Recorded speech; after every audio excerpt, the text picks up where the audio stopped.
10টায় 10 দিক নিয়ে ফিরে এলাম বিরতির পর। যে খবরে আমরা নজর রেখেছি তা হলো বন্দে ভারত এক্সপ্রেস এবং তার ওপর যেভাবে হামলা হয়েছে যেদিন এই ট্রেন চলা শুরু হলো 1 জানুয়ারি, তারপরে যেটা আমরা দেখলাম যে পর দুদিন, একদিন মালদা একদিন জলপাইগুড়ি, এই দুটো জায়গাতে পাথর ছোড়ার ঘটনা ঘটলো। এবং যে ছবি আপনারা দেখতে পাচ্ছেন রেলের তরফ থেকে সিসি ক্যামেরার যে ফুটেজ, সেই ফুটেজ প্রকাশ্যে আনা হয়েছে। যেই মুহূর্তে পাথর ছোড়া হয়েছিল সেই মুহূর্তের ফুটেজ কিন্তু সামনে এসেছে। কিভাবে এই ফুটেজ পাওয়া গেল? বন্দে ভারত এক্সপ্রেসের অর্থাৎ এই ট্রেনের বাইরে লাগানো সিসি ক্যামেরা, সেই সিসি ক্যামেরার ফুটেজে কিন্তু সামনে এসছে। এবং যে ছবি আপনারা দেখতে পাচ্ছেন তাতে স্পষ্ট দেখা গেল যে বেশ কয়েকজন লোক তারা কিন্তু দাঁড়িয়ে রয়েছেন। আবারও সেই ছবি আপনারা দেখছেন, বেশ কয়েকজন লোক তারা রেল লাইনের ধারে দাঁড়িয়ে রয়েছে। তার থেকে অনুমান করা যায় যে হয়তো এরাই পাথর ছুঁড়েছে। এবং এই মুহূর্তে রেলের একেবারে ফ্ল্যাগশিপ ট্রেন এই বন্দে ভারত এক্সপ্রেস, স্বাভাবিকভাবেই সেই ট্রেনে একেবারে প্রথম দুদিন এরকম ঘটনা ঘটলো। যাত্রী সুরক্ষা নিয়ে খুব স্বাভাবিকভাবেই একটা বড় প্রশ্ন তো উঠছেই। এবং সবথেকে বড় কথা যে এরকম একটা ট্রেন সবে পশ্চিমবঙ্গে যাত্রা শুরু করলো, তারপর পরপর দুদিন এরকম ঘটনা ঘটলো। এবং রেলের তরফ থেকে যেটা জানা যাচ্ছে যে এই ছবিকে হাতিয়ার করেই তদন্তে নেমেছে রেল। বেলা 12:55 এই পাথর ছোড়ার ছবি এবং কোন জায়গায় এই ট্রেন সেই সময় ছিল তাতে পূর্ব রেলের সিপিআরও একলব্য চক্রবর্তী যেটা বলছেন যে এক্স্যাক্ট লোকেশন এখনো পর্যন্ত বোঝা যাচ্ছে না, কিন্তু সেই সময় নয় বিহারে থাকবে ট্রেন, নয় বাংলা বিহার বর্ডারে থাকবে ট্রেন। সময়টা দেখেই কিন্তু অনুমান করা হচ্ছে, অর্থাৎ 12:55 সেই সময় ট্রেনটি কোথায় থাকতে পারে সেই সময় দেখেই অনুমান করা হচ্ছে যে ট্রেনটি সেই মুহূর্তে কোন জায়গায় ছিল। এবং একলব্য চক্রবর্তী পূর্ব রেলের সিপিআরও তিনি আরও জানিয়েছেন যে খুব শীঘ্রই চিহ্নিত করা যাবে যে কারা এই ঘটনা ঘটিয়েছে।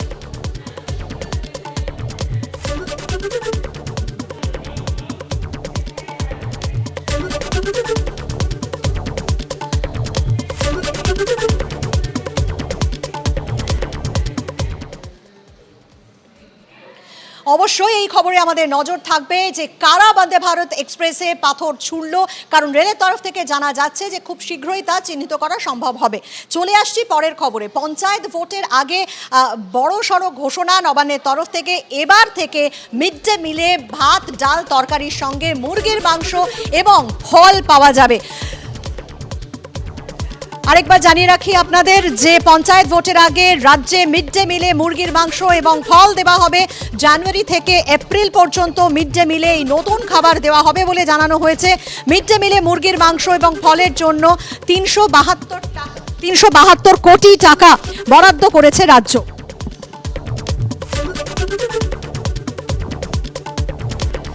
মিড ডে মিলে মুরগির মাংস ফলের জন্য যেমন আপনাদের জানাচ্ছি 372 কোটি টাকা বরাদ্দ রাজ্যের। প্রতি সপ্তাহে পড়ুয়া পিছু অতিরিক্ত 20 টাকা করে বরাদ্দ করা হয়েছে রাজ্যের তরফ থেকে, এমন জানানো হয়েছে। মিড ডে মিল নিয়ে জেলা শাসকদের চিঠি দিয়ে জানিয়ে দিল সরকার। আরও একবার জানিয়ে রাখি পঞ্চায়েত ভোটের আগে বড়সড় ঘোষণা রাজ্যের, কারণ মিড ডে মিলে এবার থেকে ডাল ভাত তরকারির সঙ্গে মুরগির মাংস পাওয়া যাবে এবং তার সঙ্গে ফলও দেওয়া হবে বাচ্চাদের। পঞ্চায়েত ভোটের আগে জানুয়ারি থেকে এপ্রিল মাস পর্যন্ত মিড ডে মিলে এই নতুন খাবার। কথা বলবো আমাদের প্রতিনিধি কৃষ্ণেন্দু অধিকারীর সঙ্গে। কৃষ্ণেন্দু, স্বাভাবিকভাবেই পঞ্চায়েত ভোটের আগে এটা একটা বড় ঘোষণা রাজ্যের তরফ থেকে। একদমই তাই। স্কুল শিক্ষা দপ্তর থেকে ইতিমধ্যে বিজ্ঞপ্তি জারি করা হয়েছে। সমস্ত জেলা শাসকদের কাছে সেই বিজ্ঞপ্তি পাঠানো হয়েছে, 24টা জেলার, কলকাতা সহ জেলা শাসকদের কাছে।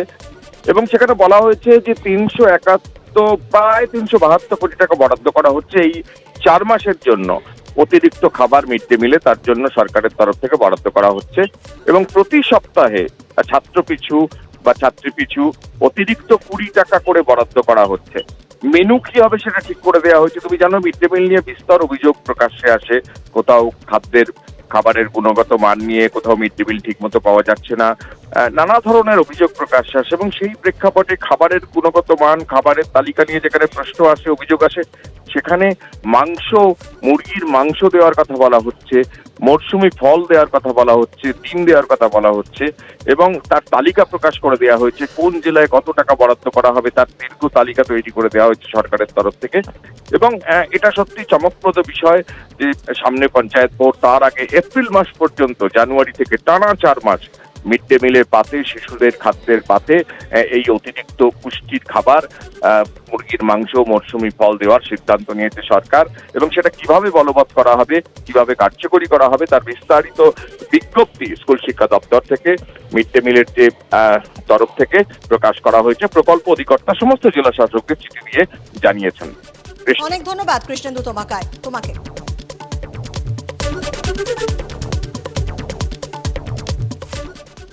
আর এই বিষয় নিয়ে আমরা যোগাযোগ করেছিলাম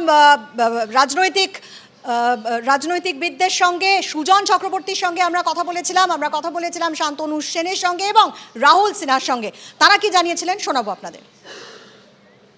বিষয় হচ্ছে, যদি সারা বছর কাজ করে থাকে মুখ্যমন্ত্রী যে কথা বলে, তাহলে পঞ্চায়েত নির্বাচনের মুখে হঠাৎ মাংস ভাত খাওয়ানোর দরকার পড়লো, 20 টাকা ঘুষ দেওয়ার কি দরকার পড়লো, ফল খাওয়ানোর কি দরকার পড়লো?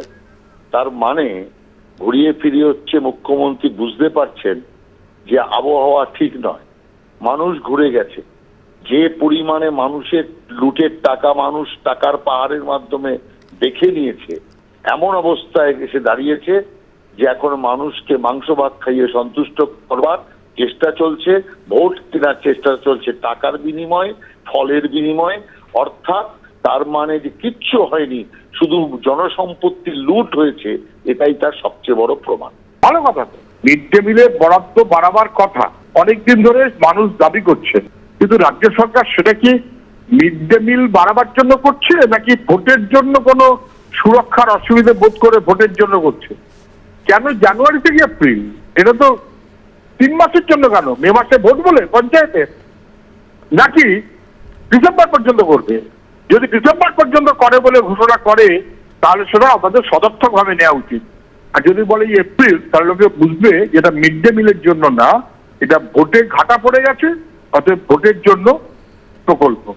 লোকের কাছে ধরা পড়ে যাবে। তো আমরা বলবো সারা বছরের জন্য করবার ঘোষণা সরকার করুক, তা না হলে ফ্রড ধরা পড়ে যাবে। সিপিএম এর উদ্দেশ্যে বলি, যারা শিক্ষাকে রসাতলে তুলে দিয়ে বাংলাকে শ্মশানে পরিণত করে দিয়েছিল, তাদের মুখে এই ধরনের কথা শোভা পায় না। আর বিজেপি যারা নিজেরা সবসময় প্রচার সর্বস্ব সবকিছু করে, উত্তরপ্রদেশে নির্বাচনের আগে তেলের দাম বাড়া বন্ধ হয়ে যায়, কোথাও নির্বাচনের আগে, গুজরাটে নির্বাচনের আগে নরেন্দ্র মোদী নিজে গিয়ে সেখানে কোটি কোটি টাকার উপঢৌকন দেয়, কোথাও আবার আমরা নির্বাচনের আগে এখানে আলাদা করে প্রকল্প ঘোষণা হয়।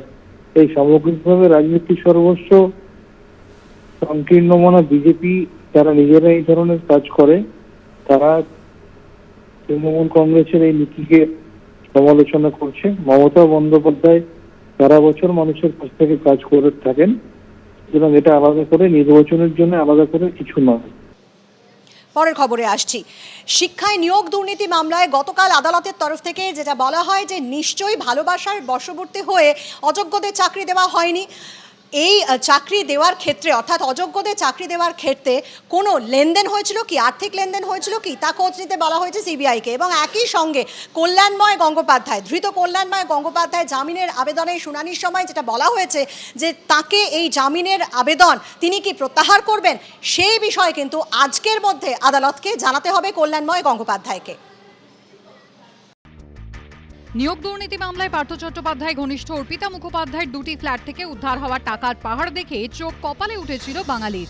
এবার এসএসসি নিয়োগ দুর্নীতিতে দ্রুত মধ্যশিক্ষা পর্ষদের প্রাক্তন সভাপতি কল্যাণময় গঙ্গোপাধ্যায়ের ভূমিকা এবং আর্থিক লেনদেনের সঙ্গে তিনি যুক্ত কিনা তা খুঁজে দেখার জন্য সিবিআইকে নির্দেশ দিল হাইকোর্ট।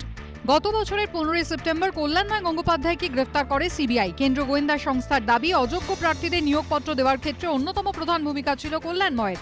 গ্রেফতারের পর থেকে সিবিআই হেফাজত ও জেল হেফাজতে রয়েছেন তিনি। এই প্রেক্ষাপটে জামিনের আবেদন করেন মধ্যশিক্ষা পর্ষদের প্রাক্তন সভাপতি। বুধবার বিচারপতি জয়মাল্য বাগচি এবং বিচারপতি অজয় কুমার গুপ্তর বেঞ্চে এই মামলার শুনানি ছিল। কল্যাণময় গঙ্গোপাধ্যায়ের আইনজীবী বলেন, 113 দিন ধরে জেলে রয়েছেন। কেন্দ্র করে সংঘর্ষের ঘটনা ঘটেছে জোড়াবাগান থানা এলাকায় এবং সিসিটিভি ফুটেজ আপনারা দেখতে পাচ্ছেন। যেমন জানা যাচ্ছে যে একেবারে উত্তপ্ত হয়ে ওঠে এলাকা এবং যেটা অভিযোগ উঠছে রাজনৈতিক ষড়যন্ত্র। এই অভিযোগ স্থানীয় তৃণমূল কাউন্সিলরের। দুপক্ষই একে অন্যের বিরুদ্ধে জোড়াবাগান থানায় অভিযোগ দায়ের করেছে। স্থানীয় কাউন্সিলরের দাবি, এলাকায় বেআইনি পার্কিং নিয়ে সমস্যা রয়েছে এবং একেবারে সংঘর্ষের ঘটনা ঘটে যায়। দফায় দফায় সংঘর্ষ হয় পার্কিংকে কেন্দ্র করে। সিসিটিভির ফুটেজ সামনে এসেছে, যে ছবি আপনারা দেখছেন।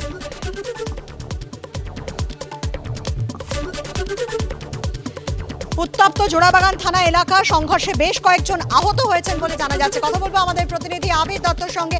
আবির, স্থানীয় তৃণমূল কাউন্সিলর তিনি ষড়যন্ত্রের অভিযোগ করছেন, সব মিলিয়ে ঠিক কি খবর রয়েছে তোমার কাছে? পুলিশের তরফ থেকে বা কি বলা হচ্ছে ঘটনাকে কেন্দ্র করে?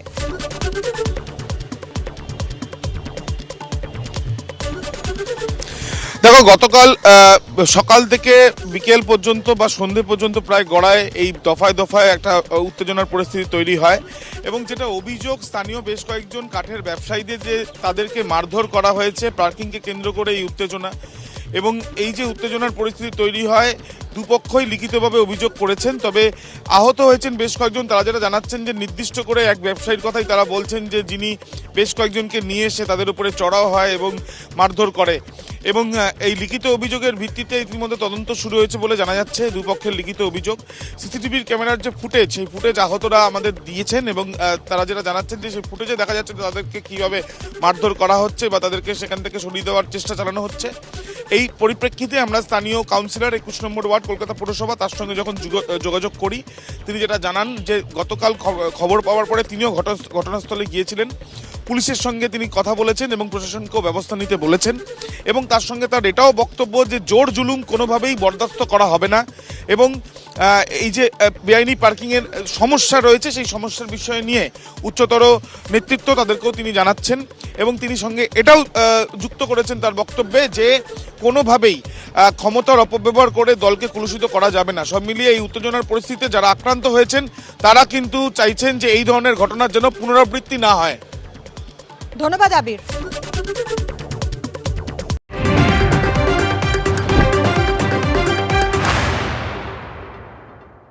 বিরতির পর ফিরে এলাম 10টায় 10 দিক নিয়ে। গুরুত্বপূর্ণ যে খবরে আমরা এবার নজর রাখবো, শিক্ষায় নিয়োগ দুর্নীতি মামলায় ধৃত কল্যাণময় গঙ্গোপাধ্যায় তার জামিনের আবেদন জামিনের আবেদন প্রত্যাহার করে নিলেন। আরও একবার জানিয়ে রাখি, হাইকোর্ট থেকে জামিনের আবেদন প্রত্যাহার করে নিলেন শিক্ষায় নিয়োগ দুর্নীতিতে অভিযুক্ত কল্যাণময় গঙ্গোপাধ্যায়। গতকালই তাকে আবেদন প্রত্যাহারের সুযোগ দিয়েছিল হাইকোর্ট। কিছুক্ষণ আগেই যেটা আপনাদের জানাচ্ছিলাম যে গতকাল বিচারপতি জয়মাল্য বাগচির যেটা পর্যবেক্ষণ ছিল, যেটা তিনি বলেছিলেন যে নয় তাকে এই জামিনের আবেদন প্রত্যাহার করতে হবে, নইলে কিন্তু জামিন খারিজ করে দেওয়া হবে। আজকের মধ্যে জানাতে বলা হয়েছিল হাইকোর্টকে। যে খবর সামনে আসছে তা হচ্ছে জামিনের আবেদন প্রত্যাহার করে নিলেন কল্যাণময় গঙ্গোপাধ্যায়। কথা বলবো আমাদের প্রতিনিধি সৌভিক মজুমদারের সঙ্গে। সৌভিক, গতকালই আমরা শুনেছিলাম যে বিচারপতি যে কথা বলেছিলেন এবং তারপর আজ তিনি কিন্তু এই জামিনের আর্জির যে মামলা তা প্রত্যাহার করে নিলেন। দেখো, একদমই তার কারণ তুমি জানো, গতকাল বিচারপতি জয়মাল্য বাগচি বলেছিলেন যে এই মামলার ক্ষেত্রে যে আর্থিক দুর্নীতির বিষয়টি আছে সেটা এই মুহূর্তে সিবিআই তদন্ত করে দেখছে। ফলত যতক্ষণ না পর্যন্ত আর্থিক দুর্নীতির এই দিকটি খতিয়ে দেখা শেষ হচ্ছে বা অতিরিক্ত চার্জশিট পেশ করা সম্ভব হচ্ছে, সেই সময় পর্যন্ত সেই সময় পর্যন্ত কল্যাণময় গাঙ্গুলিকে জামিন দেওয়া তার পক্ষে সম্ভব নয় এবং সেই কারণেই তিনি কিন্তু কল্যাণময় গাঙ্গুলিকে দুটি সুযোগ দিয়েছিলেন। প্রথমত বলেছিলেন যে তিনি চাইলে এই আবেদন অর্থাৎ জামিনের যে আবেদন, সেই আবেদন প্রত্যাহার করতে পারেন এবং 2 নম্বর তিনি যে অপশন দিয়েছিলেন সেখানে বলেছিলেন যে তিনি যদি এই জামিনের আবেদন পেশ করেন সেক্ষেত্রে কিন্তু তার জামিনের আর্জি খারিজ করা হবে। ফলত সেই মোতাবেক গতকাল তার আইনজীবীরা জানান যে তাদের কিছুটা সময়ের প্রয়োজন রয়েছে চূড়ান্ত সিদ্ধান্তে পৌঁছাবার জন্য এবং তারা অবশেষে আজকে চূড়ান্ত সিদ্ধান্তে পৌঁছেছেন এবং আজকে সকালেই যখন এই মামলার শুনানি হয় সেই সময় কল্যাণময় গঙ্গোপাধ্যায়ের আইনজীবীরা বিচারপতি জয়মাল্য বাগচির এজলাসে এসে বলেন যে তারা এই আবেদন অর্থাৎ জামিনের যে আবেদন ছিলেন তারা সেই আবেদন প্রত্যাহার করতে চান এবং মহামান্য বিচারপতি জামিনের আবেদন প্রত্যাহার করার অনুমতি দিয়েছেন। মূলত যে কল্যাণময় গাঙ্গুলির তরফ থেকে প্রাথমিকভাবে যে কথা বলা হয়েছিল যে তিনি 113 দিনের ওপর জেলবন্দি রয়েছেন, ফলত তাকে এই মুহূর্তে জামিন দেওয়া হোক, সেই আবেদন কিন্তু তিনি আজকে কলকাতা হাইকোর্ট থেকে প্রত্যাহার করলেন। বৃষ্টি, অনেক ধন্যবাদ সৌভিক তোমাকে।